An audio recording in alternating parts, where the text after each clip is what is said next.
नमस्कार। आज बात होगी किडनीज़ पर, जो हमारे शरीर का एक बहुत ही वाइटल ऑर्गन है। इसका फंक्शन क्या है और ऐसी कौन सी बैड हैबिट्स हैं, कौन से ऐसे काजेज़ हैं जिससे हमारी किडनीज़ डैमेज होती है और यहाँ तक कि किडनी फेलियर भी हो जाता है। किडनीज़ का जो मुख्य काम होता है, हमारे शरीर के अंदर जो भी वेस्ट मैटर बनता है, जो विषैले पदार्थ होते हैं, जो टॉक्सिन्स होते हैं, उनको फिल्टर करके यूरिन के साथ शरीर से बाहर निकाल देती है, जिससे हम स्वस्थ रहते हैं।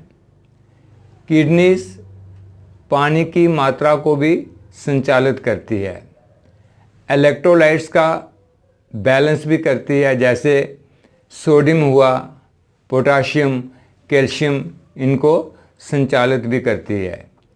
किडनी से कुछ हार्मोन्स निकलते हैं जिससे हमारा जो ब्लड प्रेशर होता है वो संचालित होता है। किडनी से एक एरिथ्रोपाइटिन नाम का हार्मोन निकलता है जिससे जो रेड ब्लड सेल्स हैं उनकी प्रोडक्शन होती है। किडनी में ही विटामिन डी का एक्टिवेशन होता है जिससे हमारी हड्डियां स्वस्थ रहती हैं। तो इसलिए हम कह सकते हैं ये जो किडनीज़ हैं ये एक पावरफुल केमिकल फैक्ट्री है हमारे शरीर के लिए। लेकिन हम लोग अपनी बैड हैबिट्स के कारण या कुछ ऐसे कारण होते हैं जिससे ये किडनीज़ ख़राब कर बैठते हैं, तो आज उन्हीं पे हम चर्चा करते हैं। किडनीज़ डैमेज में और किडनीज़ फेलियर में जो दो प्रमुख कारण निकल के आते हैं, एक है वो डायबिटीज़ और दूसरा है हाई ब्लड प्रेशर। जो डायबिटीज़ पेशेंट्स हैं उनके ब्लड में अगर एक्स्ट्रा शुगर आ जाती है तो ये शुगर उनके लिए, किडनी के लिए जहर का काम करती है। और अगर उनके यूरिन में प्रोटीन आता है तो एक ज़बरदस्त संकेत है कि उस पेशेंट्स की किडनी धीरे धीरे अफेक्टेड होना शुरू हो गई है। इसलिए अगर आपको डायबिटीज़ है तो आपको थोड़ा सावधान रहना है। डायबिटीज़ का ये मतलब नहीं कि आपकी किडनी डैमेज हो रही हैं, लेकिन हाँ, अगर आपकी डायबिटीज़ अनमैनेज है, आप उसकी मेडिकेशन नहीं करते हैं, समय समय पर उसकी मॉनिटरिंग नहीं करते हैं, जैसा कि आपको आपके डॉक्टर ने एडवाइस किया है उस हिसाब से आप मेडिकेशन नहीं करते हैं, तो फिर धीरे धीरे आपके लिए डैमेज की स्थिति में जा सकता है। इसलिए अगर आप डायबिटीज़ पेशेंट हैं तो आपको अपनी डायबिटीज़ की मेडिकेशन रेगुलर बेस पे लेनी है। ये नहीं कि आज मैंने दवाई खाई, मेरी जो डायबिटीज़ है वो नॉर्मल हो गई तो फिर मैं दवाई खाना ही भूल जाता हूँ। लापरवाही आ जाती है मुझ में, और फिर अगर मुझे डायबिटीज़ का पता चला फिर मैंने मेडिकेशन ले ली, तो इससे क्या होता है कि अगर आप सही से इसकी मॉनिटरिंग नहीं करेंगे, सही से इसकी मेडिकेशन नहीं लेंगे, तो लॉन्ग टर्म में, लॉन्ग टाइम में क्या होता है कि धीरे धीरे ये जो किडनीज़ हैं ये डैमेज होना शुरू हो जाती हैं, यहाँ तक कि इनका फेलियर भी हो सकता है। इसलिए जो डायबिटीज़ के पेशेंट्स हों उनको बिल्कुल सावधान रहना है, सतर्क रहना है, अपनी मेडिकेशन लेनी है अपने डॉक्टर के मुताबिक, और अपनी जो डायबिटीज़ है उसकी टाइम टाइम पर मॉनिटरिंग करते रहना है। दूसरा जो बड़ा कारण निकल के आता है वो है हाई ब्लड प्रेशर।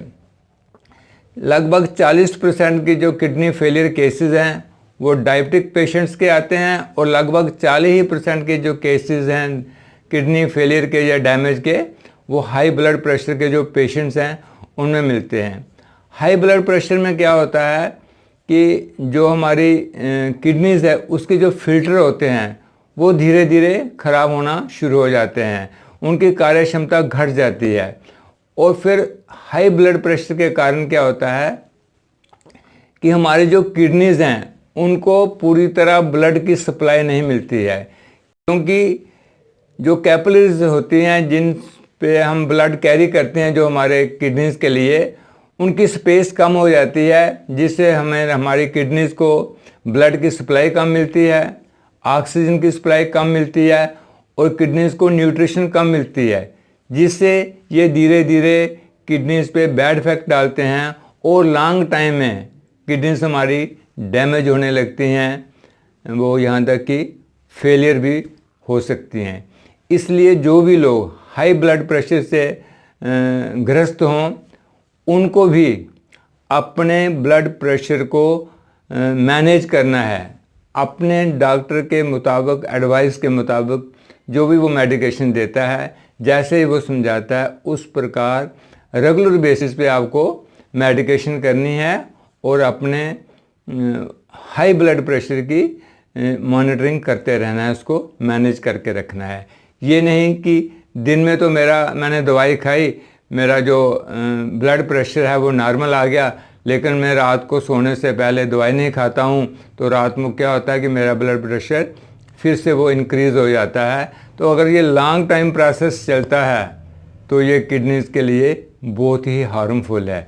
इसलिए जो पेशेंट्स डायबिटीज़ के हैं, अगर उनमें हाई ब्लड प्रेशर भी रहता है तो ये एक लीथल कम्बिनेशन होता है, जिनमें ये दोनों चीज़ें हैं तो उनकी जो किडनीज़ हैं बहुत अधिक संभावना बनी रहती है कि वो उनकी किडनीज डैमेज हो सकती हैं, यहाँ तक कि फेलियर भी हो सकती हैं। इसलिए हमें बिल्कुल सतर्क रहना है। एक और जो प्रमुख कारण निकल के आता है कि हमारी किडनीज पे जो बैड इफेक्ट डालती हैं, वो है कि कुछ लोग बहुत कम पानी पीते हैं। इनटेक ऑफ जो वाटर है वो बहुत कम होता है, वो बहुत लो होता है। उससे क्या होता है कि अगर हम पानी कम पीते हैं लेकिन हमारे शरीर के अंदर वेस्ट मैटर तो बनता ही रहता है। जब पानी कम पिएंगे तो फिर क्या होगा, ये जो हमारा यूरिन है उसकी फॉर्मेशन या तो बहुत कम हो जाएगी या बंद हो जाएगी, लेकिन वेस्ट मैटर बनता जाता है। उस वेस्ट मैटर को फ्लश आउट करने के लिए किडनीज को पानी की ज़रूरत पड़ती है और पानी वहाँ उसके पास होता नहीं है। इससे क्या होता है, किडनीज पर प्रेशर एक्सर्ट होने लगता है, उसको अधिक काम करना पड़ता है, जिससे किडनीज के जितने भी वाइटल उसके ऑर्गन्स होते हैं वो धीरे धीरे सब डैमेज होने लगते हैं। इसलिए हमें पर्याप्त मात्रा में पानी को पीना है। लेकिन कुछ लोग एक्सेसिव पानी पीते हैं। हो सकता है कहीं से किसी ने सुन लिया हो ज़्यादा पानी पिएंगे तो ये ठीक रहेगा, नहीं, ऐसा नहीं है। मानो आपकी किडनी की कैपेसिटी 4-5 लीटर की है फिल्टर करने की, और आप 12, 15, 20 लीटर पानी पी रहे हैं, तो उससे क्या होगा, किडनीज को उस पानी को फ्लश आउट करना पड़ेगा, उसको बार बार वो फिल्ट्रेशन करनी पड़ेगी और इतना ज़्यादा काम करेगी कि उसको रेस्ट नहीं मिलेगी, वो थक जाएगी, उसकी हेल्थ धीरे धीरे डैमेज होने लगती है और फिर ये किडनीज कहाँ तक जाके रुकती है कह नहीं सकते हैं। इसके बाद एक और प्रमुख कारण जो आजकल देखने में मिल रहा है किडनीज को डैमेज करने में, वो है होल्डिंग ऑफ यूरिन। यूरिन को होल्ड करके रखना। यूरिन आपको आया है लेकिन आप उसे पास आउट नहीं कर रहे हैं। हो सकता है कि आप कहीं लंबे सफ़र के लिए बस में बैठे हों, तब आपको होल्ड करना पड़ रहा हो, किसी पब्लिक प्लेस में हो, यहाँ कोई पर्याप्त स्थान है यहाँ आप यूरिन को पास कर पाएँ, या कोई ऐसी पब्लिक मीटिंग्स में है यहाँ से आप उठ के बाहर नहीं जा सकते हैं, तो आप लंबे समय तक यूरिन को होल्ड करते हैं।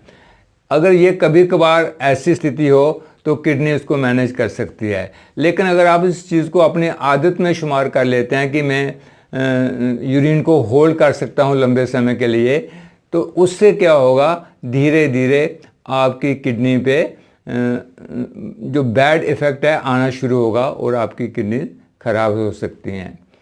एक और बड़ी बात आजकल निकल के आई है किडनी के डैमेज होने का जो कारण है कि too much intake of pain killers या एंटीबायोटिक्स।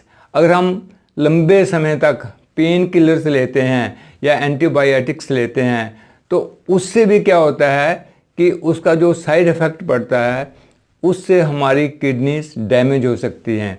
क्योंकि अल्टीमेटली क्या होता है, ये जो सारी दवाइयाँ होती हैं ये किडनी ही फिल्टर करती है और इससे धीरे धीरे किडनी को डैमेज होने लगता है। आजकल तो इस ये जो बीमारी है उसको एक नाम भी दे दिया गया है कि एनाल्जेसिक नेफ्रोपैथी, की दवाइयों के कारण या पेन किलर्स के कारण या एंटीबायोटिक्स के कारण ये किडनी खराब हो जाती है। एक और बड़ा जो कारण है किडनीज को ख़राब करने का वो है कि कुछ लोग बहुत ज़्यादा नमक खाते हैं, too much intake of salt. तो आप सब्जी के साथ भी, सब्जी में भी ज़्यादा नमक होता है, आप बड़ी नमकीन चीज़ें आपको पसंद हैं, तीखी चीज़ें आप खाते हैं, मसाले खाते हैं, आपका बीपी धीरे धीरे बढ़ने लगता है। हम सब जानते हैं कि ज़्यादा साल्ट खाएंगे तो बीपी हमारा बढ़ेगा। अगर बीपी हमारा बढ़ेगा तो फिर वही बात, हमारी जो किडनीज हैं वो श्रिंक कर सकती हैं, तो उससे भी हमारी किडनी धीरे धीरे डैमेज होने लगती हैं और यहाँ तक कि फेलियर्स भी हो सकता है। एक और जो बड़ा कारण है कि पॉलीसिस्टिक किडनीज जो होती हैं, कुछ फैमिलीज़ में पीढ़ी दर पीढ़ी पॉलीसिस्टिक किडनीज की डिजीज़ चल रही होती है। उससे भी ये जिन लोगों को ऐसी कोई परेशानी हो, जिनकी फैमिली हिस्ट्री ऐसी हो, तो उनको भी सावधान रहना है। एक और जो बड़ा कारण हो सकता है किडनी डैमेज होने का वो है कि अगर किसी के किडनी में स्टोन है, स्टोन फॉर्मेशन होती है, तो उससे क्या होता है कि यूरिन का जो फ्लो होता है उसमें ऑब्स्ट्रक्शन पैदा हो सकती है। वो स्टोन के कारण भी हो सकती है, वो पेल्विक ट्यूमर के कारण भी हो सकती है, वो एनलार्ज प्रोस्टेट हो तब भी हो सकती है। तो उससे क्या होता है, जब यूरिन का फ्लो रुक जाता है तो वो बैक फ्लो करता है, बैक प्रेशर ज़्यादा बढ़ने लगता है और यहाँ तक कि किडनी पे भी, उस किडनी तक वो जो बैक लॉक होता है वो पहुँच जाता है और किडनी भी यूरिन में डूबती नज़र आती हैं। तो अगर ऐसी कोई स्थिति हो तो तब भी आपको सावधान रहना है, इससे भी हमारी किडनीज पे बैड इफ़ेक्ट आता है, डैमेज हो सकती हैं, किडनी फेलियर्स हो सकता है। और जो प्रमुख कारण है हम सब जानते हैं, जैसे हम बहुत ज़्यादा अल्कोहल पीते हैं। अल्कोहल लेने से क्या होता है, हमारा दिमाग तो सुन्न होने लगता है, लेकिन ये धीरे धीरे हमारी जो किडनीज है उनको भी सुन्न कर देता है, क्योंकि किडनीज को जल्दी से जल्दी इस अल्कोहल को बाहर फ्लश आउट करना पड़ता है, क्योंकि वो जानती हैं कि अगर ये किडनीज हमारे ये अल्कोहल शरीर के अंदर रहा तो ये शरीर के अंगों को नुकसान पहुंचा सकता है। इसी तरह जो निकोटीन है, चाहे वो आप गुटखा लेते हों, चाहे आप तंबाकू लेते हों, चाहे आप खैनी लेते हों, चाहे आप स्मोकिंग करते हों, चाहे बहुत ज़्यादा कैफ़ीन आप लेते हों, कॉफ़ी आप लेते हैं, तो ये सारी चीज़ें मिलके हमारा क्या कहते हैं, एक तो हार्ट को ये डिटोरेट करती हैं, जो हार्ट की आर्टरीज होती हैं उनको श्रिंक करती हैं, और जो किडनीज होती हैं जो कैपिलरीज सप्लाई करती हैं ब्लड की, उनको भी ये श्रिंक करते हैं, जिससे धीरे धीरे हमारी किडनीज भी श्रिंक होने लगती हैं। इसलिए इन चीज़ों को अवॉइड करना चाहिए। इससे जो कैफ़ीन होता है, तंबाकू होता है, तो इससे भी क्या होता है, हमारा ब्लड प्रेशर बढ़ता है, और जो ब्लड प्रेशर बढ़ा हुआ है वो हमारी किडनी के लिए कितना ख़तरनाक है ये मैंने पहले आपसे बात की। इसके बाद एक और कारण हो सकता है जिससे हमारी किडनीज डैमेज होती हैं, और वो कारण है लैक ऑफ स्लीप। जिन लोगों को नींद नहीं आती है, कुछ लोगों को तो स्ट्रेस के कारण नींद नहीं आती है, वो सारा दिन जगे रहते हैं, सारी सारी रात जगे रहते हैं, ना जाने उनको कैसी स्ट्रेस होती है कि उनको नींद नहीं आती है, उनकी नींद उड़ चुकी होती है। और कुछ लोग ऐसे भी होते हैं जो नाइट शिफ्ट में काम करते हैं, तब उनको समय नहीं मिलता सोने का, तो दिन में भी वो बिज़ी रहते हैं। अगर ये लैक ऑफ स्लीप है तो इससे क्या होगा कि आपकी किडनीज़ की जो हीलिंग है वो नहीं होती है, उनकी रिपेयर नहीं होती है, और किडनी आपका अधिक काम कर रही है और उसकी हीलिंग नहीं हो रही है, उसकी रिपेयर नहीं होगी, तो रिज़ल्ट क्या होगा, फिर किडनी धीरे धीरे डैमेज होनी शुरू होंगी और वो किडनी फेलियर तक भी पहुंच सकती है। इसलिए अगर हम चाहते हैं कि हमारी किडनीज स्वस्थ रहें, वो अच्छी तरह सुचारू रूप से कार्य करते रहें, तो हमें क्या करना है, हमें बिल्कुल सावधान और सतर्क हो जाना है। ये जो बैड हैबिट्स हैं इनको हमें धीरे धीरे एनालाइज करना है, क्या कोई बैड हैबिट मेरे में तो नहीं है, अगर है तो उसको दूर करने के लिए आपने प्रयास करना है। प्रयास करेंगे तो सफल होंगे तो आपकी किडनी स्वस्थ रहेंगी और आप भी स्वस्थ रहेंगे। उम्मीद करता हूँ ये जो छोटी सी वीडियो मेरा प्रयास है आपके लिए यूज़फुल बने। अच्छी लगे तो लाइक ज़रूर करना। धन्यवाद।